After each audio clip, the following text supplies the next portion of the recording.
Good morning, everybody. It's Douglas here coming from Cape Town. Today we are talking to Denny, and Denny is in Taipei. Good morning.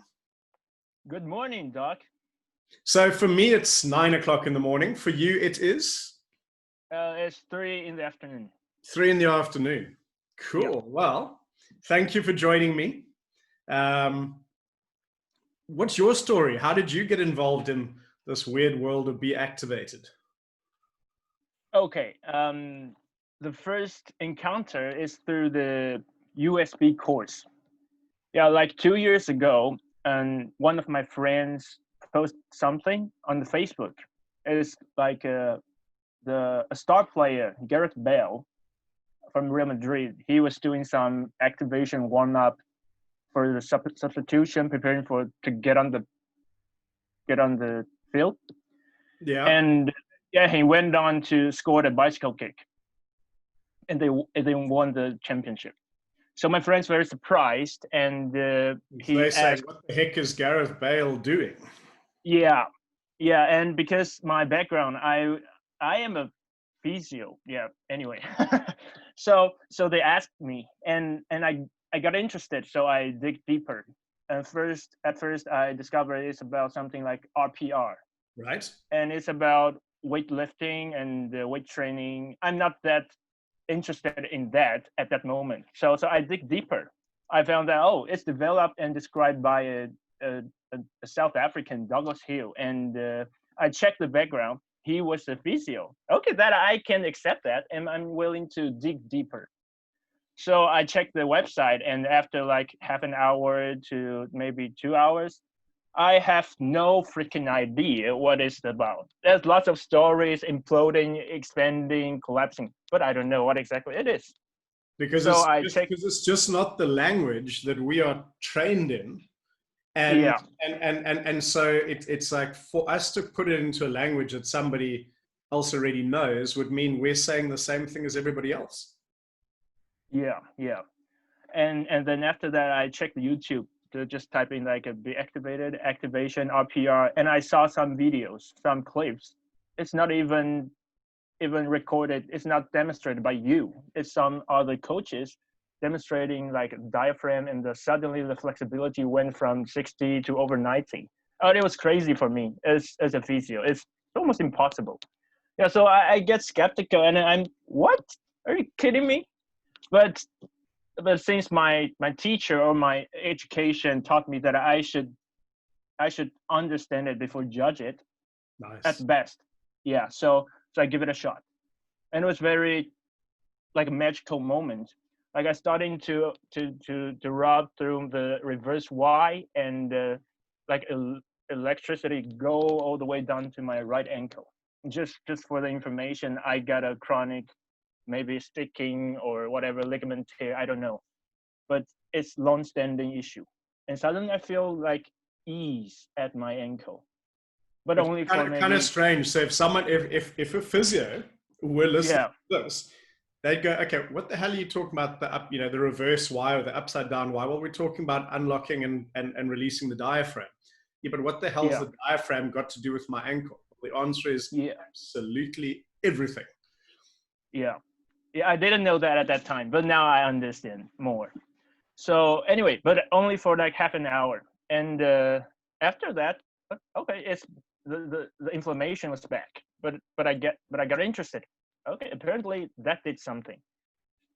Not full on, but it did something. So I'm going to dig deeper, to try more on myself. So I keep doing. So I'm going to jump in there, Denny. Now that we know you have some experience, what would the answer be if Denny from 2 years ago, who's done the reverse Y, felt the change in the ankle? It lasts half an hour, and then half an hour later, it goes back to normal.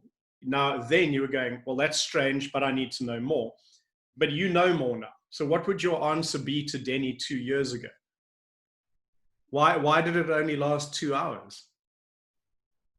The first is half an hour. Why did it only last half an hour? Yeah, and the first answer I would give it, the Denny 2 years ago, is that the intensity is not strong enough. First thing, because even through the USB, I thought I was like massaging my reverse Y. But after I attended the course in person, I realized that the intensity is quite different. Actually, you've said that it's not about the pressure, but it's about feeling. But still, it's different. Yeah. Okay. So the intensity, the stimulus is different. All right. And what's the second part?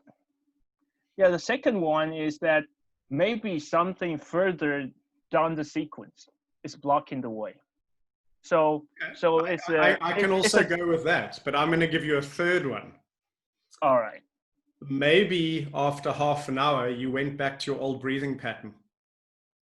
Yeah.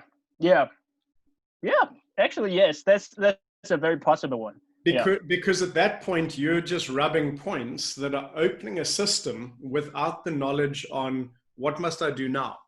And what would you do now? Well, you'd make sure your diaphragm continues to work. The pathway is open, but now still we have to.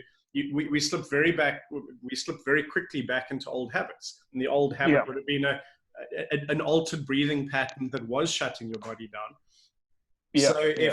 Which is why it's so important that when we work with our clients, we don't just rub some points and unlock stuff. We actually educate them at the same time. Yeah. Okay, so now we've kind of hacked your story or jumped in, and so now you're going in further. You know it's done something to your ankle. It didn't last. Now we have a bit of understanding on 3 possible scenarios on why. But then what happened? You mean after the 2 years ago? Yeah. So you've gone through the USB and the training, which at that point was 6.5 hours of program and then a whole lot of additional stuff. So about 10.5 hours of learning from all different directions. So could you go and apply it? Actually I can, and I could. And in the beginning, I applied it on myself because I want to make sure that it's working and it's safe for me, and then I can apply it to my clients. Nice. So in the beginning, it was that. And interestingly, my ankle gradually improved. Not like and everything solved. No, but gradually improving. And after that, I started to apply it on my client. Sometimes like shoulder was like 90, and after activation over 180. Some crazy stuff happens, but I still sensed something's missing. Yeah, because there was some additional information or clips about 1, 2, 3. Yeah, I don't know, maybe it's an intuition or something. After like about half 6 months or something, I started to realize that I am missing something. It has its effect, but it's not that effective or not lasting long enough.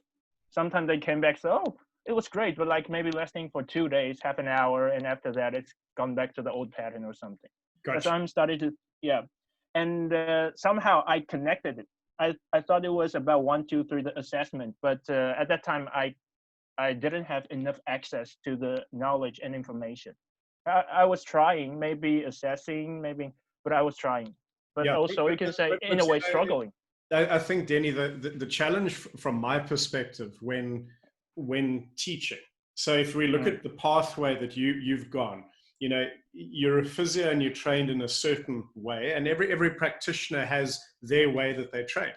And the chances are that at least 90% of everything that I'm going to teach you is going to be different, as in completely different to what you already know. Now, if I tried to give you all of that at once, you'd get overwhelmed, and the chances are that 90% of people would just go, that's a load of rubbish, I'm leaving.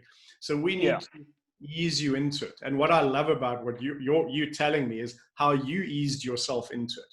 You as you like, since I'm a surfer, I can use a surfing analogy. You start surfing in small, soft, gentle waves. You learn that you can, and then as you get comfortable in that environment, you start to expand it. That's really what you're doing here. That's what I'm hearing you say. Yeah. So then you were mad enough to come to Jakarta. Yeah, it was an interesting story, just short one. Actually, I was like, after the USB and like 2 months, okay, I get it. I got it. I'm gonna took this course, whatever, because because at that moment I like just 2 years or 3 years after graduation from the physio courses or degree, and like there's thousands of courses around for you to pay, asking your money, but the quality is various. So I don't know. I have to make sure that the money I pay worth it. And after experience it, after the USB course, I know that this must be it. But so I asked on the group, the Facebook community, and they said, yeah, Douglas did come to Asia in Jakarta, but the time has passed. Like it was maybe I asked the question at September, but you've just went there in August something. So I waited, and I think it's like from here, standing from here and look back, it's a good process. But anyway, so I booked the ticket to Jakarta, and suddenly I found that you're also going to Taipei. So I was yeah. You were. Yeah, what the yeah, anyway, so I'm like shocked and like maybe a bit anxious, don't know what to do, and I asked who's the name? Who's the in people Taipei, Nate. Taipei. Yeah, Nate. Yeah. I asked Nate about whether I can apply, and he said yes, he can, but I have to make a decision. I have to make a decision whether to cancel the Jakarta course or decide to abandon the Taipei course. Yeah, but for now, of course, I think I'm gonna take both, but not then. But in the end, I decided not to, because Nate told me that in Taipei it's just level 1. It's just a level 1 course, and Jakarta, Lily told me that you're going to have both level 1 and level 2. Yeah, we kind of blend them all in. Yeah, but I didn't know. Yeah. So I made the decision. And one more consideration is that I don't want to understand or learn the course through translation. Yeah, because the rhythm, the flow of thoughts, lots of stuff is gonna miss. So I decided, why not just take a break and fly to Jakarta? Sure. Yeah. So tell me about, how was Jakarta for you? What did you get? What did you take out of that experience? Okay, just put it short. I was heading to Jakarta in like freeze mode or something, because one of my beloved pastor has just passed away. So I was like, okay, I know this is gonna be fun. I know I'm gonna change a lot, but I don't fucking care. I just lost a loved one. So like in the first 1 or 2 days, I'm learning a lot. I'm understanding a lot. You're confirming lots of my intuition experiences, but I was still expanding, but not enough. Yeah, but after the courses, I felt that it's kind of strange if you haven't experienced it. But I felt like I was reborn in a way. Yeah, reborn. I got a new perspective. The possibilities just opening up.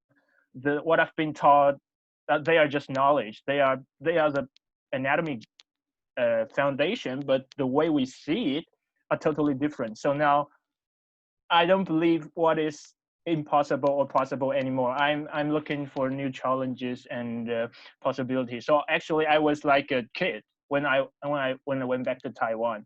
Like every person I met, I was trying to share the ideas, trying to activating them. Some get interesting results. Some is all right. Some like, oh, you're crazy. Yeah.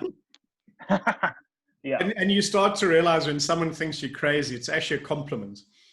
You know, it's not something that makes you have to go, oh, I'm sorry, and apologize. You actually go, yep, I am crazy, because what I'm bringing is something different to what you know. Of course, it's crazy. Yeah. And there's one more important thing I learned during the course in Jakarta. It's more personal, but I think I shared it anyway. It's like I've found an answer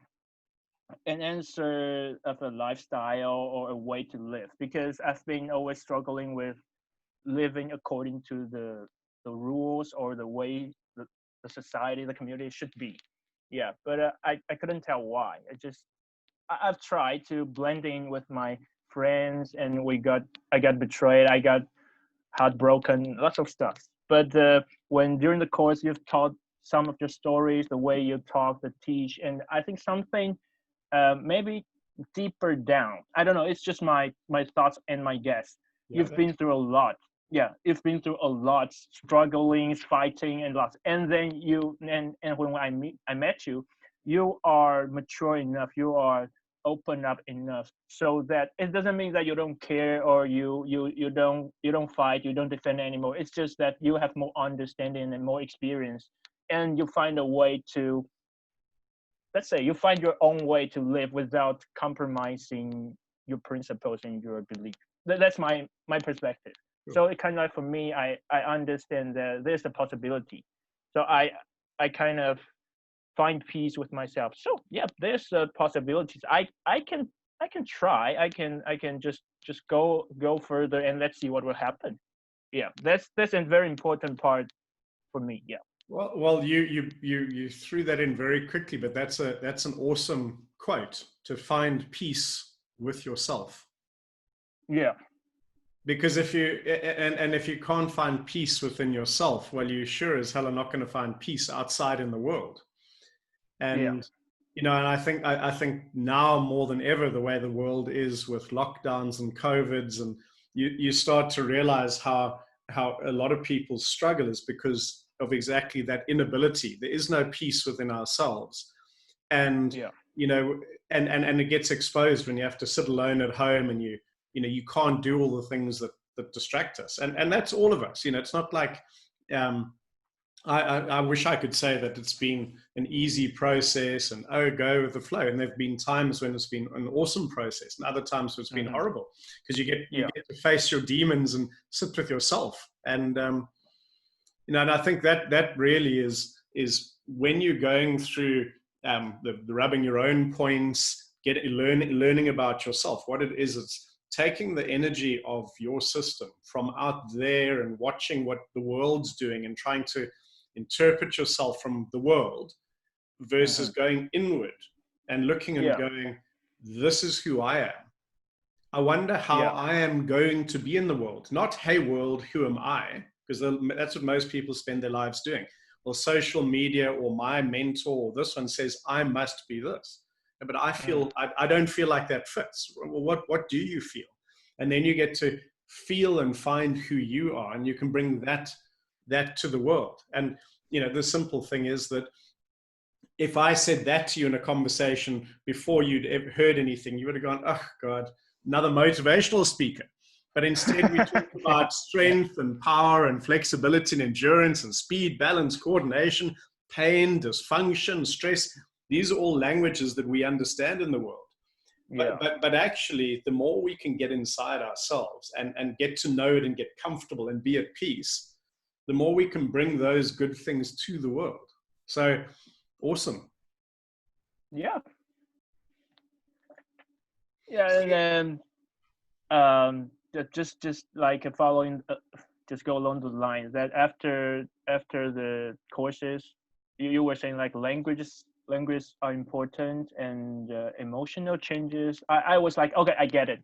Some people did say that, but what? We're looking for strength, emotion, strength, flexibility, pain. But after like half year after the course, I started, there was a client, like I just releasing the jaw, and suddenly she went crying and a lot of emotional outburst. And after I stayed with her, and after that she told me that she had no idea what was that, but she was at peace now. So I started to experience the words, the language. I'm starting to not understanding, but experience first, and then I look back. Oh, now I understand. So it's like the world is gradually expanding for me. Yeah. Awesome. And I think everything comes at its right time. We're facilitating the body and we are empowering the body, but we're not saying you have to get to this point. It's like, we expand as we need to and as we're ready to. And sometimes when you look back, you actually go, holy crap, that process was really fast, but at the time it didn't feel fast. And other times you look back, you go, wow, I've only changed a little bit, but it felt like a breakneck speed. So, and we've got to allow your system, because we're not just talking about a physical system, we're talking about everything that makes up Denny. That everything that you come, because if we change something in your body, if something shifts and we find an ease, so you move differently, well, you move differently in the world, which means the world is going to react and respond to you differently. Yeah. And so instead of the world coming like and triggering this, well, that trigger's not there anymore. So when the world comes with this and there's no trigger, well, then you're a different person in the world. So your behavior changes, how you feel changes, your mental, emotional. And then it also opens up the opportunities to do things differently. Now, again, it's easy to talk about that. Someone's pain is reduced. Okay, I can walk better. Okay, that's cool. But maybe that walking better means that someone who could maybe walk around their flat or their house, maybe down to the street and back, now can walk 3 blocks, so they can actually go visit their friend again that they haven't seen for 3 years because they couldn't walk so far. And you go, well, how big a difference does that make in someone's life? Well, I don't know, but those are the exciting things. Someone who I'm jumping to a Parkinson's thing, and one of the things, one of the ladies, what would you really like to do now that you can move better and get to the ground and get up?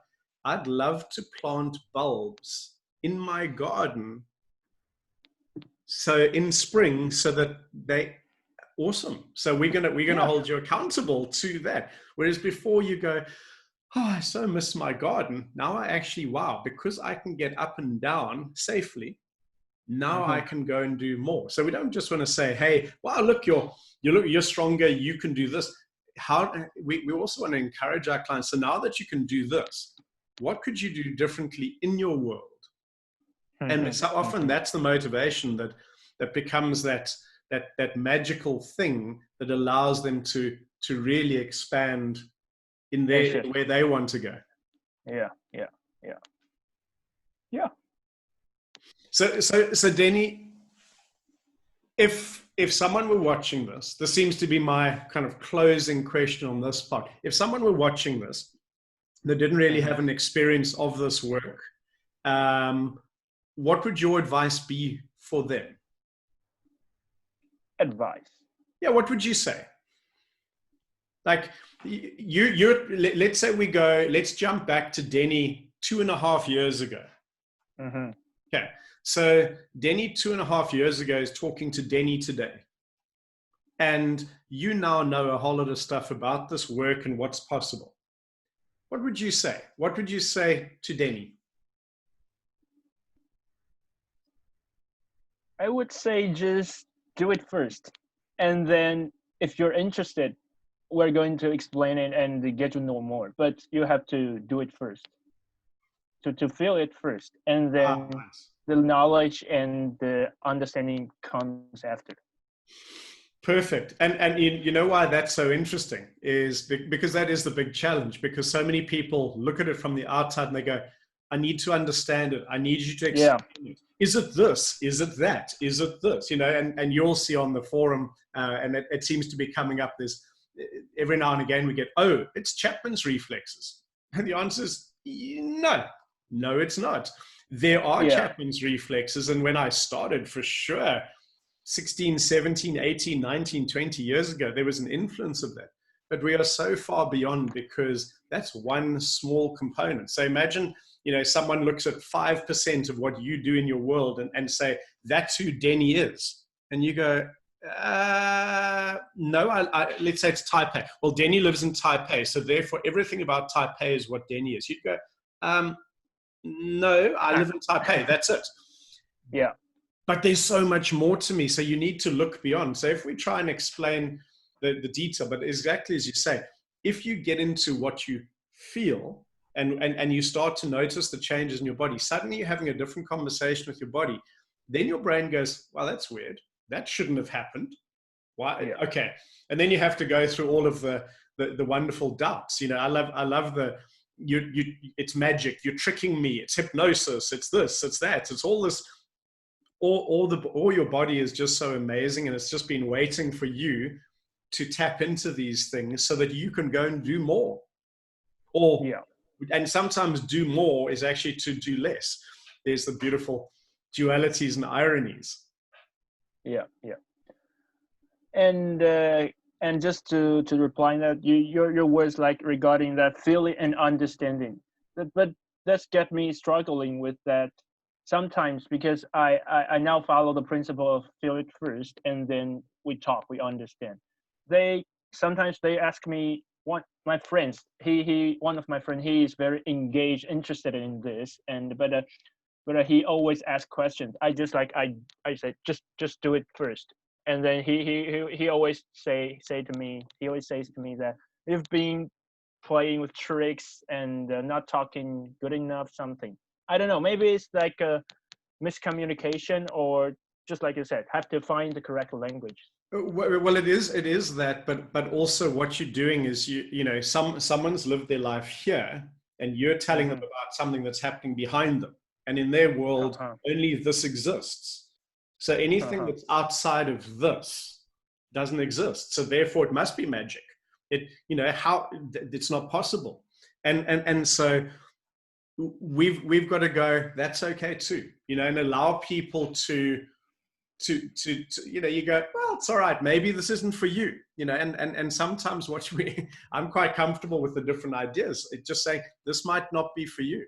It's not everybody has to buy in, and the thing is that you almost need to look at adoption curves. I don't know if you know anything about adoption curves. So so when you bring a new idea or new product or whatever, but it's very new in this new niche, you have your early adopters, the people who are willing to learn and willing, and if I'm not an early adopter, then no matter how hard you try, you're not going to get me in.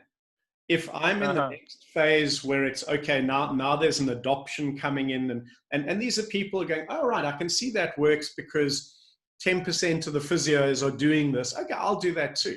But eventually at about 50%, 55%, you reach the other side, where now you have to do it because everybody else has done it, and now you're getting left out. And so if someone their behavior in life is they're always do things because like they come in late, they're always just going to be there. So if we're patient, they will eventually come on board and be going, oh right, I knew it was this way always. They were waiting for us to get our things right, and that's perfect.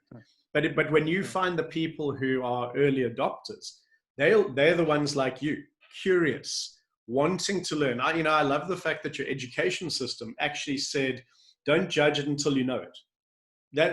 If that's what you got from your education system, you got a damn good education.